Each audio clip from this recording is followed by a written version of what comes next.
Hey everybody, it's Ed O'Keefe, and I'm here with Dr. Scot Gray. Welcome to Regen Profits and tapping into the $100 billion regenerative medicine boom that's happening right now.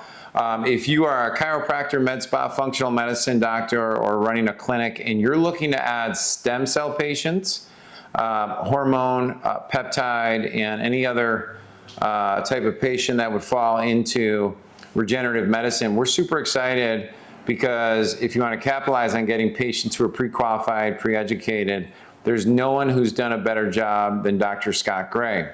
Over the last, I think, 12 years it's been, Scott's one-to-many system, which we're going to share on this training, this interview, has generated multiple 8 and even 9 figures across 44 states. And for the first time ever, he's making it available to business owners who run chiropractic clinics, med spas, and functional medicine practices. So, yeah, Dr. Scott, welcome to the show. Yeah, thank you, Ed. Awesome to be here. Excited to talk about this today. Yeah, this is unique times, right? You have certain industries that are getting crushed. You have certain industries that are booming, and then you have trends that come along once in a lifetime. I mean, AI is one of them, obviously, but regenerative medicine is the other. With that, you have problems. Clutter in the market space. Competitors are coming in, private equity's coming in, and a lot of people are trying to get it, their piece of it. So why don't we start off with just kind of sharing your thoughts on where we're at with the state of the union a little bit in the industry, and what opportunities and problems people are yeah, seeing. Definitely. So, I mean, the opportunity is huge. More and more people are looking for these types of treatments, any type of regenerative medicine. People are kind of sick and tired of the old model. Yeah. But again, there's so much confusion on what's right, what's wrong. Even doctors that we see doing it are using their verbiage wrong. They're kind of sharing the wrong messages. And one of the things that we've worked so hard to do is figure out how to do it the right way, do it in a way that, falls in line with FDA and FTC and all those different types of things, and like really get the model dialed in, because we're just starting to go at such a big level. It's like, we got to make sure all this stuff, and we worked on that for a long time, but we've tightened up the ship even more and more. And as we've done that, it's kind of gotten to the point where I started to think to myself, how could I help more people? Like we've got all these groups out there helping people that have used my system that we've created, but I thought, well, where did I start? And it was in an office, seeing patients every day. And I started to think to myself, what's the best way to get out in the market now and help doctors kind of do what we did, but in their own office? Yeah. Because I see the opportunity there, and I'm just trying to figure out the best way to get to all those people. And I think that if we work with, different groups, we can help them get to that level themselves and help improve their lives and their patients. Yeah, so specifically, like right now, you have teams out there with one of your companies every single week doing workshops, in person, lunch and learns, dinners, where people are showing up and they're becoming stem cell patients and exosome patients and regenerative medicine patients. But one of the biggest questions that you kept getting was, well, I just want to go to my local. They're looking for a provider locally that they can trust, which then ignited our conversation that really initially. Is what tipped us That's off. what tipped us off to say, okay, well then, if we want to reach more people, we need to start working with clinics and local businesses. People, that's what they really want. That's what they really want. And so just so everybody who's watching understands this, like this is working right now across 44 states. This is something that is not guesswork. No worrying, wishing. Is it a new tactic? Is it a new agency that's going to like flood my practice? And you're hoping and wishing. And we've all hired crappy agencies that have wasted our money. What I wanted you to share here now is, so this is already happening. We're going to share how they could possibly work with us on it. I want you to take everybody back to I went into chiropractic, and then take us all the way into discovering why the one-to-many model is the way to freedom. Yeah, absolutely. So started my own practice, actually with my brother. We started a practice together back in 2004, and we started to grow that practice, and it was a lot of work. Obviously, we started from zero and started building it up, and then honestly, it got to be pretty hard about 4 years then. He's like, Scott, I got a family. I got to feed my family. I was single at the time. He's like, I'm out. You were single. I was single, Okay, and yeah. he had the family, and he's like, I'm gonna go do something else to make more money and whatever, Yeah. like this, see where we can get better. Well, what was hard? Just to kind of Just getting patients to come in, going and finding patients. I went into a small town that already had like 9 or 10 chiropractors, and it was just like this uphill battle of us trying to, find people out there that needed what we want, had the resources to get Yeah. what we had for them, and it just felt like this giant uphill battle of trying to get this one person over here, get this one person over here. But then, you get to the beginning of the month and you got to do it all over again. And it's funny because we would go back at the end of the year and look at our taxes, and it's like, oh, like we actually did halfway decent this year, but the roller coaster is so up and down. Yeah. It feels stressful the entire year, even though when you go back and look at it, you're like, okay, like we're okay, we got through it. But he needed more, so he wanted to move on. And so what I did is I was like, all right, I got to figure this thing out on my own. And being single, I just became the biggest student of marketing and business growth. I read a book called The E-Myth. I know I've talked to you about this before with Gerber. Michael Gerber, yeah. I read Cash Flow Quadrant with Robert Kiyosaki, and what they're saying in there is you can't be the person doing all of the stuff in your business if you want to grow your business. So the E-Myth, they talk about the lady was baking all the pies. You're not growing a big pie company if you got to bake all the pies. And so I started thinking to myself, I need to get out of the practice, and I need to get to a point where I'm not the one seeing all the patients. Yeah. And so honestly, that was the first mental hurdle that I had. Most doctors will hear that and be like, I went to school for this. I got my diploma for this. It's what I do. Yeah. Why in the world would I stop doing what I need to be? And Which is why, I mean, you're talking about like that is the creator's dilemma, right? Like you became what you are because you're passionate about that. Yeah. But you can't grow the business beyond yourself until you realize you're a business owner that has that thing that provides a service. But it's also, I wanted to point this out, it's also why less quality doctors or less quality, whatever you want to call it, nurse practitioners, med spas, or entrepreneurs can come into your space with this mindset and immediately start gobbling up all your patients. And you're like, well, why are people going to them? They don't even do what I do. Yeah, because they're approaching it from the business is attract patients, convert patients, and sell them those patients more stuff. Like that is the business. That's it. No matter what you're in. Yeah, and it's really finding that market to message match, right? Yeah. That we talk about a lot is, we've got to make sure we're saying the right thing to the patients. And like most doctors that are out there they're extremely smart. They're probably a better doctor than I am. I decided to get more on the business aspect of things. Yeah. But they're talking very doctory, as one of my friends always used to say to me. And it's just, we've got to simplify it, get the right message to the people so that they want to go down this path of regenerative medicine. You can give them the answers that they're looking for, and not just another guy, making it so you stand out, you do something different. And many times it's very hard to do that I remember the days when I would go in and I'm finishing up notes from the day before, going right into seeing the first patient, see patients till lunch, scarf down lunch, see patients till the end of the day, stay and work on notes, and think to myself, how in the world am I going to work on my business or grow my business?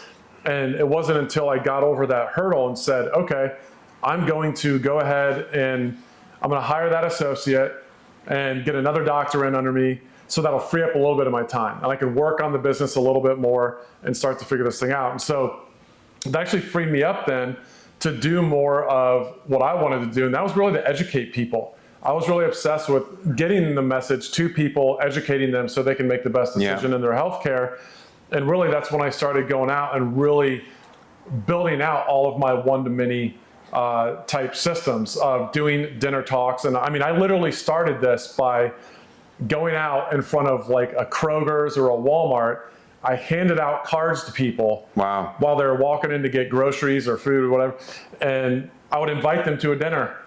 And I would do that until my talk was full for the next night. Is that right? And then I would go home and then I'd go work the next day and then go do that talk the next night. Yeah. So that was my first experience. Yeah, we're not going to teach you to go to Kroger's, just so you're aware of it. Like, technology and social media and the internet has helped us reach more people faster and less expensively. It is much better now. You don't have to go through that pain that I went through. But and can I say one more caveat? I also just want to kind of say, like, and if you're sitting out there and you don't have like another person yet, you could actually, or with what we're going to show you, you could start doing one-to-many virtual workshops or in-person workshops and not even hire the associate yet, or the other person yet. That's your first point of leverage. And then the associate can be the second point of leverage. If you already have a team that can leverage you, great. Now you have to get audience and reach leverage. Those are just two different types of leverage. And we're marketers at heart. If he wasn't cracking backs and being in the clinic at the time, he'd probably start with the marketing first today if he started from scratch, correct? 100%. Yeah. Yep. And that's why in one of the businesses we can send nurses out to houses, because the marketing does the job, whereas in your clinic, we want to give you a predictable system that brings in patients that are choosing what you're offering. And so that's where we're at. Yeah, definitely. So, I mean, that's pretty honestly, amazing. That was like the first step into the one-to-many, got the associate, and then it really was all about leverage, right? I'm always thinking, how do I get to the furthest end of the leverage curve as possible? Because, we've got that 80-20, right? Everyone says 20% of your patients create 80% of your revenue, et cetera. But then you just break down that 20 to an 80-20 within that. Then break down that 20 to an 80-20 within that. And so it's like, I've always been about, how do I get this message out to more people? And so the one-to-many, and then what I started doing was I actually got another associate, and I got completely out of the practice to where I was not adjusting anyone. Now, this is actually important for down the road for valuation of my business and being able to sell it. But I got out as the doctor and as the guy, and I made it less about me and more about the team and the business, and create a brand, right? Yeah. That was something that was significant there. And so, and build a system. Because like, folks, without a system, your brand means nothing, because nobody's like, you don't have a system. And so one of the big mistakes, working with practices and firms and experts for so long is, you're told, like, oh, just get really good at what you do and you'll create a brand and get your name out there. And what we're talking about is like, no, don't get your name out there. Get the patients you want that are going to pay you in here. And then they're going to go rave about you. And so you're using a system, an oil well, like machine, like going back to Gerber, that can produce for you, and the brand grows because now you're getting paid to get paid, and you're getting paid to grow your brand.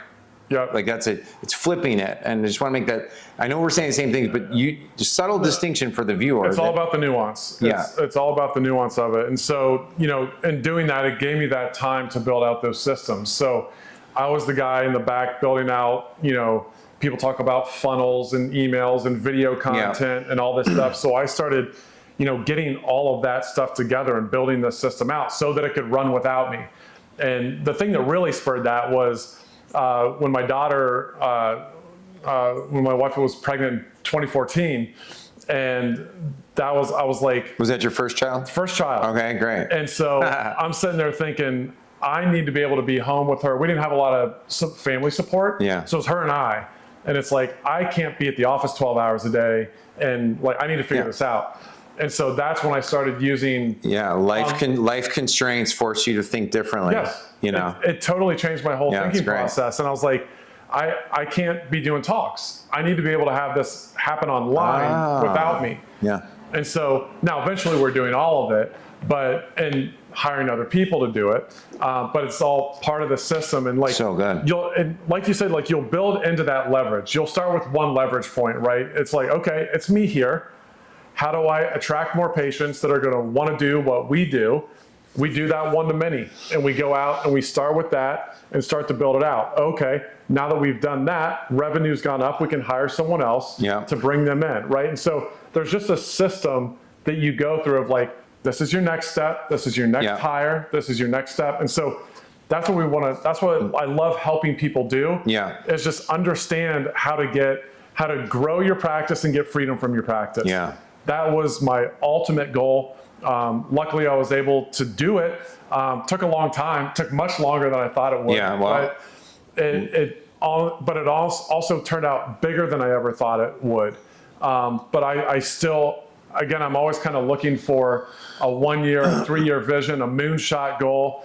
And my moonshot is just to be able to have, this system working for doctors everywhere, clinics everywhere, so that I know that I will get to reach more people for regenerative medicine than, most people out there. So, and it's not to say, like, that's not for me to like a beat on my chest thing. It's literally just it's exciting that I get to do it and use this system, and I kind of figured out how to do it. Well, in a second, we're going to talk about how regenerative, what you saw by working with patients, how regenerative medicine, when you started seeing the results with patients, you're like, oh, wow, this is different. I will talk about that 1 second. I just want to say to our viewers, like,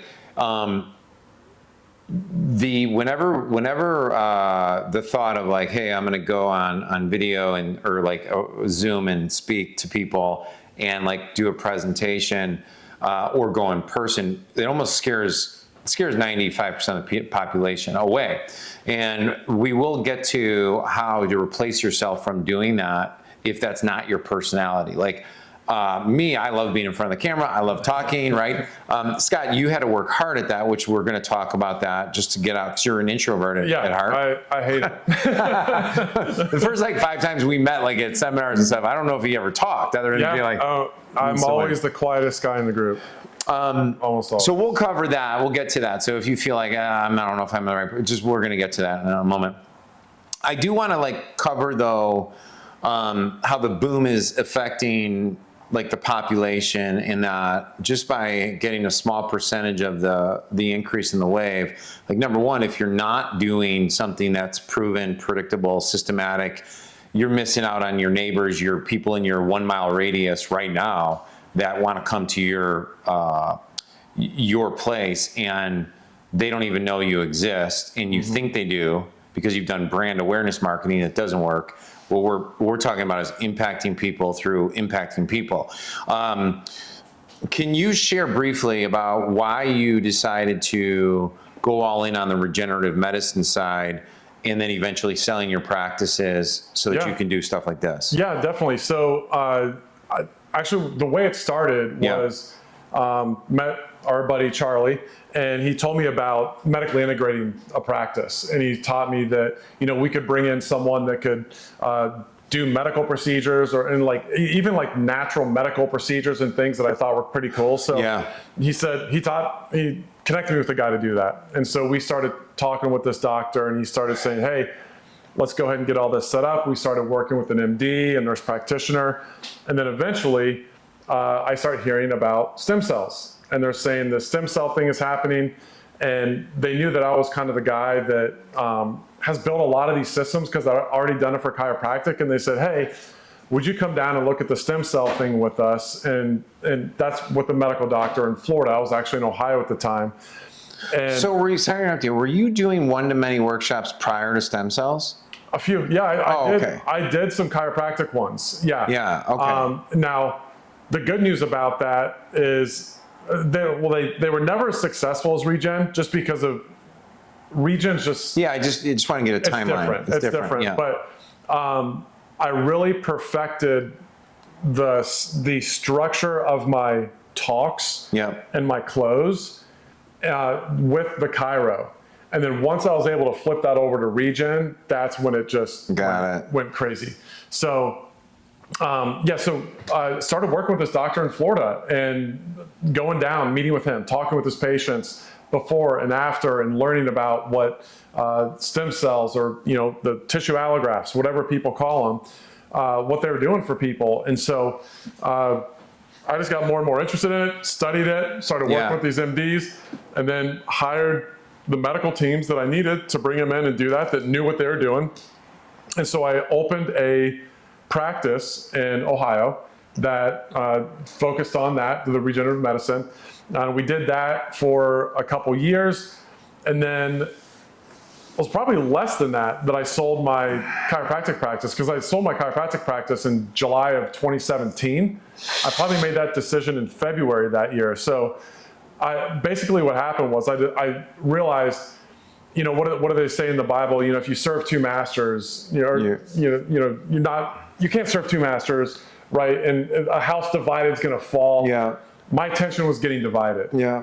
And so I didn't want the chiropractic to go down. I had a great thing, and I wanted to do the regen stuff so bad. And I had an associate that had been with me for a couple of years by that time. And I said, hey, would you like to buy the practice? I'm going to go off and do this regenerative medicine thing, just because I saw the results. I saw what I was doing, and I was having so much fun working with these medical teams. And it was funny, it actually forced me into freedom from the practice because I wasn't a medical doctor.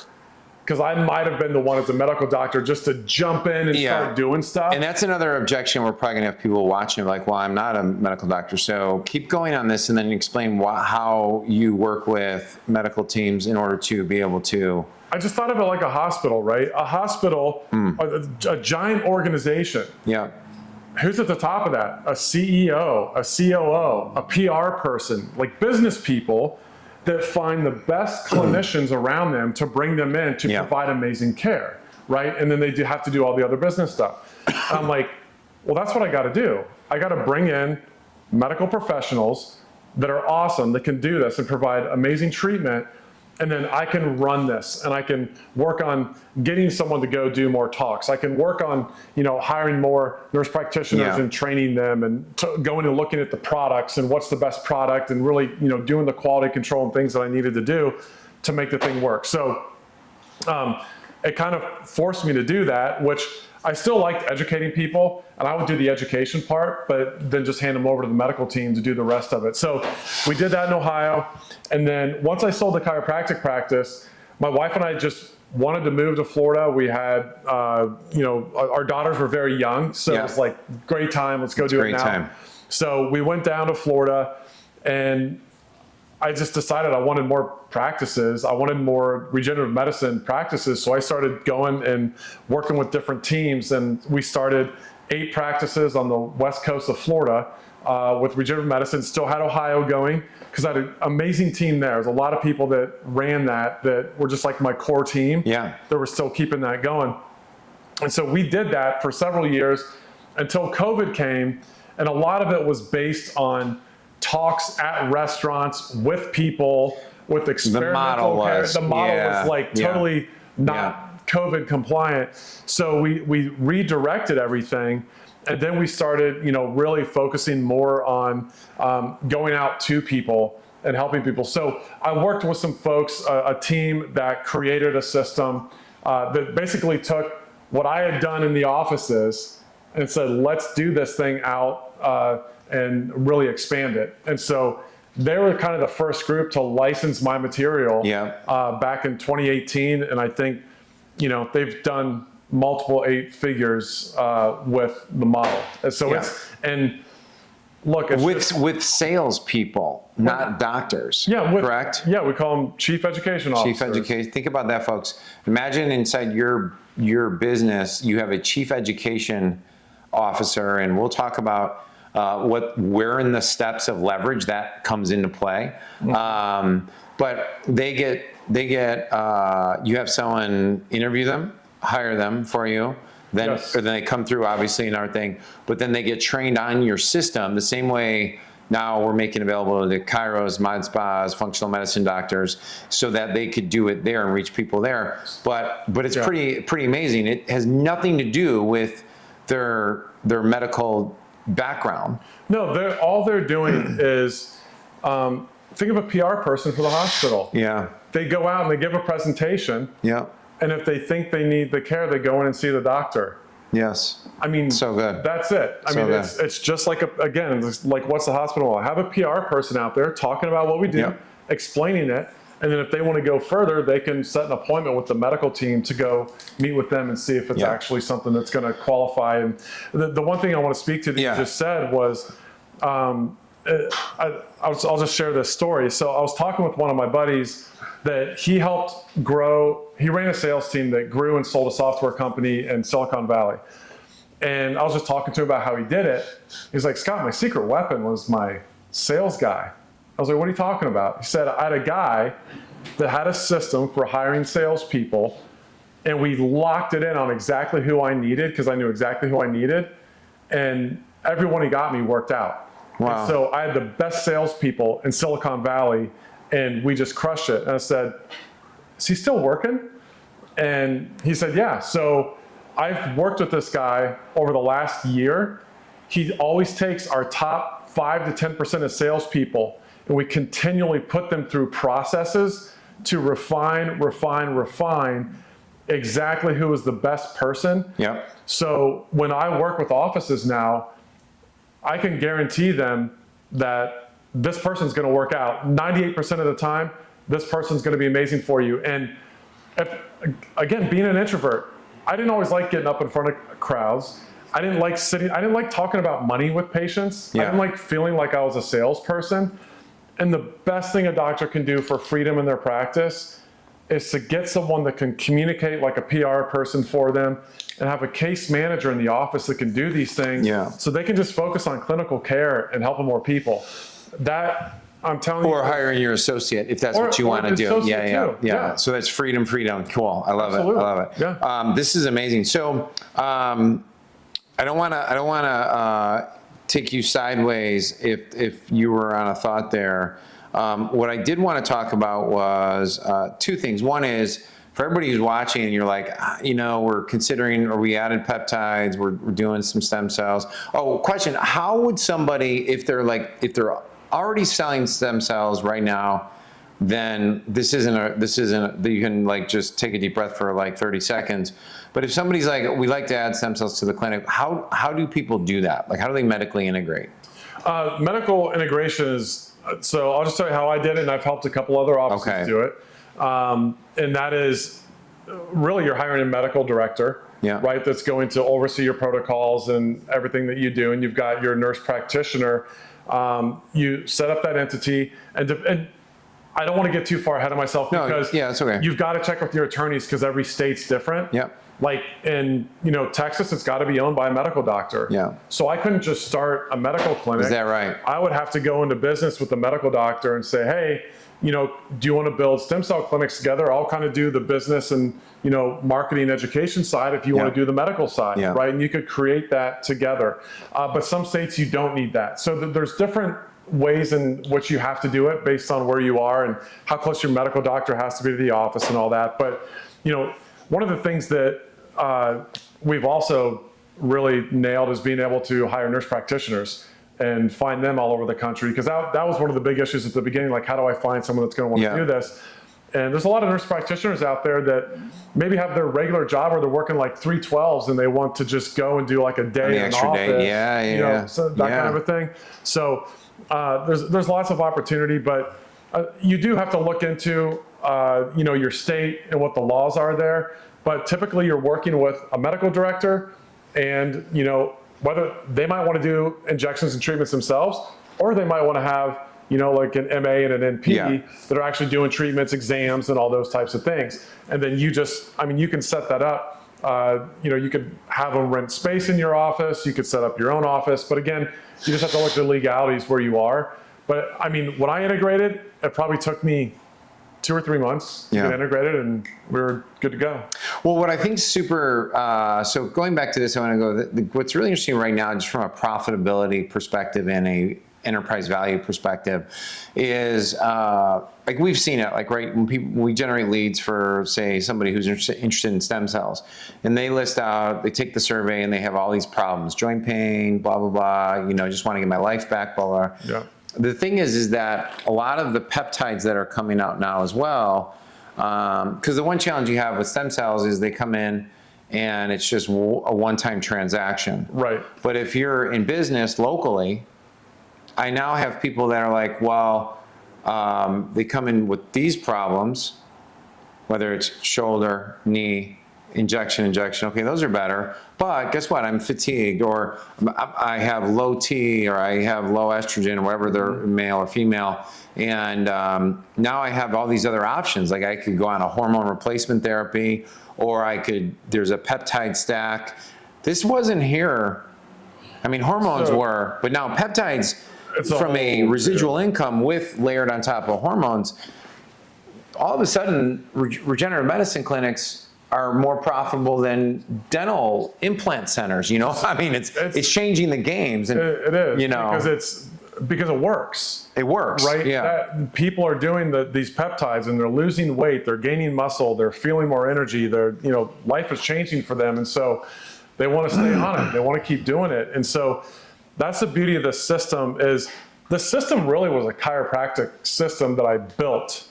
Yeah. And then I got into regenerative medicine and I'm like, oh, I'm just going to do it for that. Yeah. Yeah. Right. And so then it's like with peptides, with functional medicine, it's just literally rinse and repeat with our model. Change the message and our unique process of ads, messaging. Yep. Automation, yes, totally, which we'll get into a little bit. But what I think is really important is that to realize, like, look, if I am able to get 100 new patients into my practice and or business, and 30% end up going on, say, a monthly retainer of peptides that work for people, all of a sudden your average patient value or average client value just skyrocketed, and your valuation as a full entity to get acquired by private equity or by someone who's looking to buy a clinic just dramatically went up. This was not available, folks, to us 10, 12 years ago.